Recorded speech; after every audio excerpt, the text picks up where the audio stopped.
Deux jeunes de 15 et 16 ans, jugés hier pour avoir tiré à la carabine sur une synagogue. Que s'est-il passé exactement? Est-ce que les faits sont qualifiables d'antisémitisme? Bonjour, oui, en tout cas, c'est ce que le parquet a retenu comme qualificatif, comme circonstance aggravante.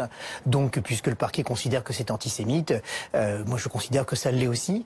Ils ont tiré, alors c'est une carabine à plomb, heureusement, mais c'est quand même inquiétant d'avoir des jeunes de 15-16 ans qui se disent que on va, voilà, comme divertissement presque, on va tirer à la carabine sur la première cible en face. Et la première cible qui était en face de chez eux, c'est effectivement une synagogue. On sait que c'est une synagogue. Il y a quelqu'un qui va pour l'office de Shabbat avec d'autres fidèles pour prier, avec une kippa sur la tête, et il reçoit un plomb dans le mollet. C'est effectivement très inquiétant comme comportement, et ça mérite, je pense, effectivement, que le parquet a raison de qualifier ça d'antisémite. Est-ce que c'est significatif de ce que vit la communauté juive de plus en plus profondément depuis plusieurs mois, voire plusieurs années?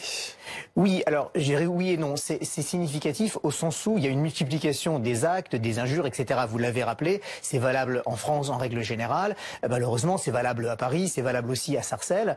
Là, l'acte est un peu différent, il est inquiétant aussi à sa façon. Il n'y a pas de motivation politique a priori derrière, mais il y a une banalisation. Exactement, c'est ce que j'allais dire. Il y a une banalisation de l'antisémitisme où ça peut être une insulte, un tir, un coup, et on a eu des actes de violence antisémite de façon répétée en fin d'année dernière sur des membres de la communauté juive de Sarcelles qui ont aussi beaucoup inquiété la communauté.